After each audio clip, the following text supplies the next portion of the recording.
In this video we're going to be showing the install process for Traffic Angel cameras.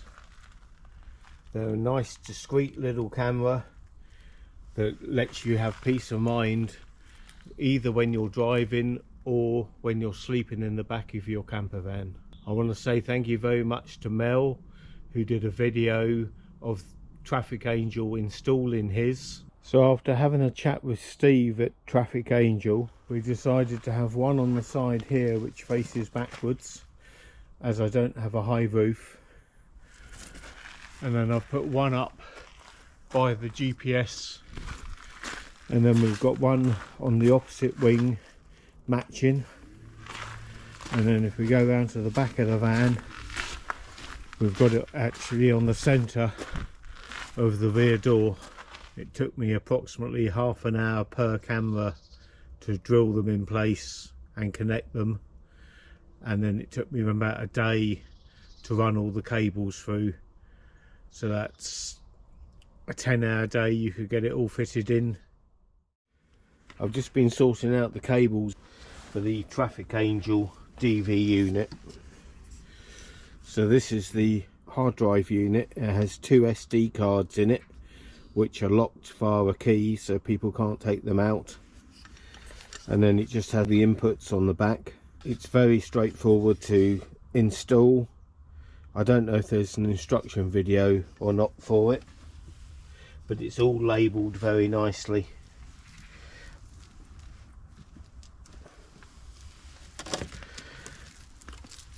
This is just a wiring harness which joins onto the back of the DV unit and plugs into the cameras to supply power and bring the picture back to the DV unit.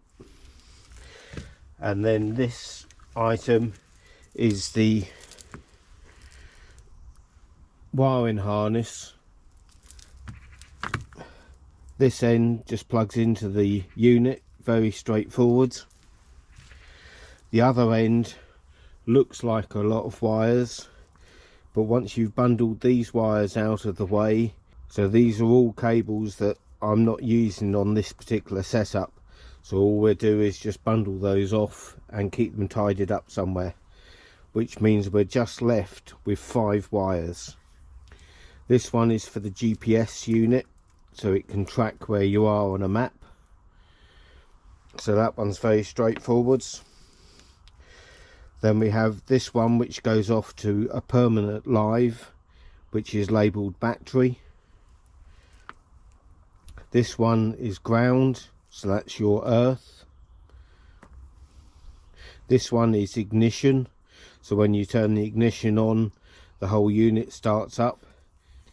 And then this last one is the AV out, which goes off to my monitor. So very straightforward. It looks a lot of wires, but it's not actually that many at all. So this shows all the cables inserted. The only thing I would recommend, the GPS one, just get a little 8mm spanner and just give it a little nip up to make sure that that's tight. Now it's got an RJ45 down here, so I'm pretty certain this is going to be able to connect straight to my router rather than using the Wi-Fi. So I'm going to put a Cat5 in here just in case. And then it comes with this nice little shroud, which then keeps all the cables nice and neat and tidy, and so that you don't knock any of the wires that are connected. So that's the whole unit, and it's all looking nice and tidy. And now we've just got to screw it onto the wall, bring the cables through, and then tidy everything up. So we found a way in. We're going to come through this grommet down here with 2 of the cables from the side cameras and come underneath the flooring and bring it round to the main control unit. If I show you from the front, you can see where it is in the bulkhead. So in the bulkhead down here, just after where the blue pipe is, there's the grommet in the back, and that's the one that goes through to the front. If we have a look in the engine bay, we've come through the bulkhead down here and I've wrapped the cable in some silver foil to help protect it from any heat. And then we've come out here and it splits off to either side of the vehicle, and I've put it into some conduit as well to help protect the cable. Round on this side, it's just cable tied straight to the existing and then goes round into the wheel arch. We can now drill some holes and connect the cameras to the side of the van. Where I'm going to be putting it is approximately here, as that will now look down the side of the van.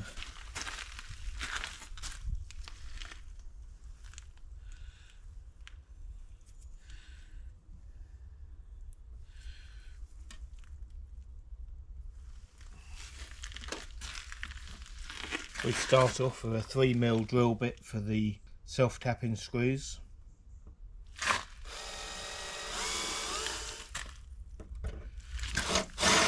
And then we need a 16mm drill to make the hole large enough to take the cable through. And if you've got a Dremel or the Bosch equivalent, which I've reviewed on my channel in the past, just clean up the edges to make sure there's no sharp pieces for the cable to catch on.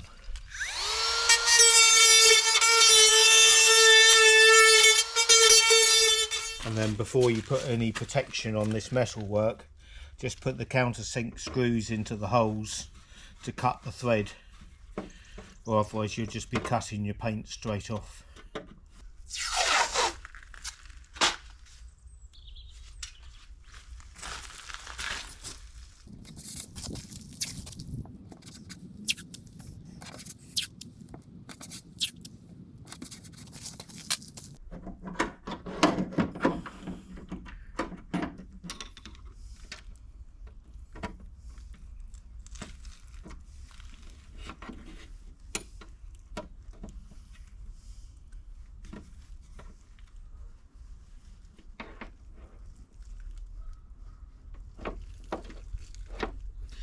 Then the camera just pushes into its little hole, and if you have the white mark on it at the top, then that is vertical, and then it's just a case of popping the cover over the top. But when you do this, just make sure that you get the boot all the way around it before you tighten it up. And with the Allen key provided, just do up the screws. You want to do them up in sequence and not do them one up tight and then another one.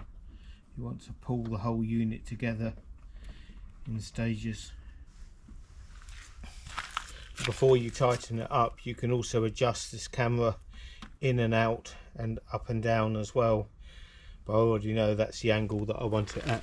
Remember to put the cable through the outer casing before you screw it in place.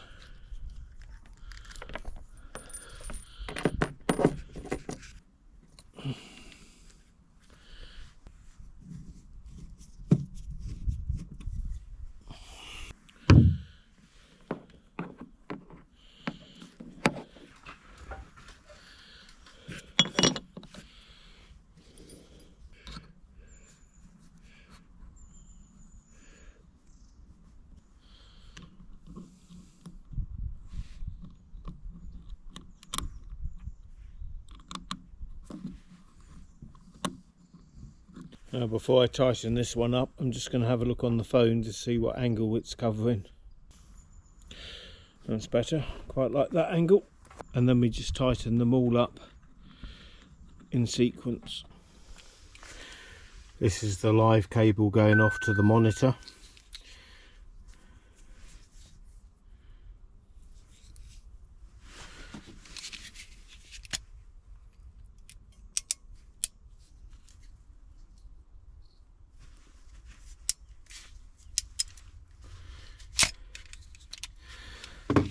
We've got a nice solid crimp there, and then we'll put some heat shrink over it as well, just to double it up.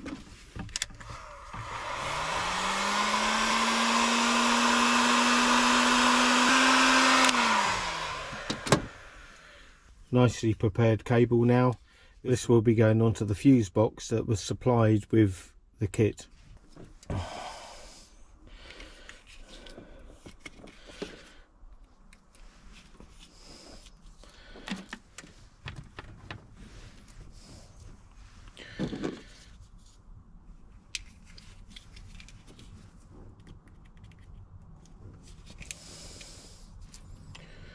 With the Makita hot air gun set to 325 degrees, we'll now use this to shrink the heat shrink.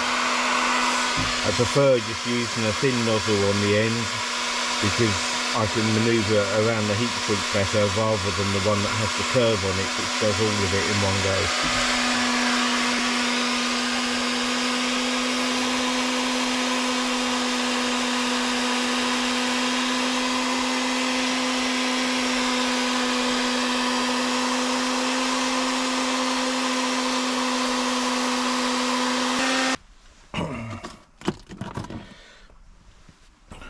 So I found out that the ignition wire, if you had it connected to the ignition of the vehicle, what it does, you can program the DVR to run from anywhere from 1 hour to 24 hours after the ignition was turned off. Then it would stop recording. So having this switch here gives me the ability to set it to run for a certain amount of time after I turn it off. But if I'm parked up at home where I don't need it running, I can just turn the switch off. The SD cards are stored behind a metal door which is secured in place by a key. When you turn the key, it actually turns the unit off and then you can access your SD cards. With the DVR unit we get a nice remote control. This is one of the reasons that you need access to the front of the DVR so that you can use the remote control. If we look at the display, we have a 4-channel readout. On their system setup, it's limited what I can show you on this, as it does show some sensitive information that I don't really want broadcast. But in basic, we have the ability to change the time, change the vehicle, have different users, and show your network setup. Record allows you to do different recording setups, so how long you record it for, whether it overwrites the information and the quality of your videos. Schedule, if you were running a business and you only wanted it to actually record during business times. Mainstream is the information that's used for storing the information on your SD card, and substream is the frames per second and the quality that gets sent out to your mobile phone app when you look at it over the internet. On the mobile phone app you can also look at the mainstream as well if you want better quality, but it does use up more information. Alarms, you can set up all the different sensor alarms. I don't have any of the sensors set up on this vehicle, I'm just using it for the cameras. System info gives you all the information on your setup, and peripherals is where you would set up for your Wi-Fi or your cellular, but I'm using Cat 5 so it's joined in directly. Well, I hope this overview of how to install this system was helpful for people. I'll leave a link in the description below to all the tools that I used that I purchased from Amazon. I'll also leave a link in the description below to Traffic Angel, where I bought all this from. They're a very helpful crowd and I can highly recommend them as a company. And I'll also leave a link to Mel's YouTube channel. He has some very good information in all his videos and it's well worth a look. Thank you for watching and subscribing.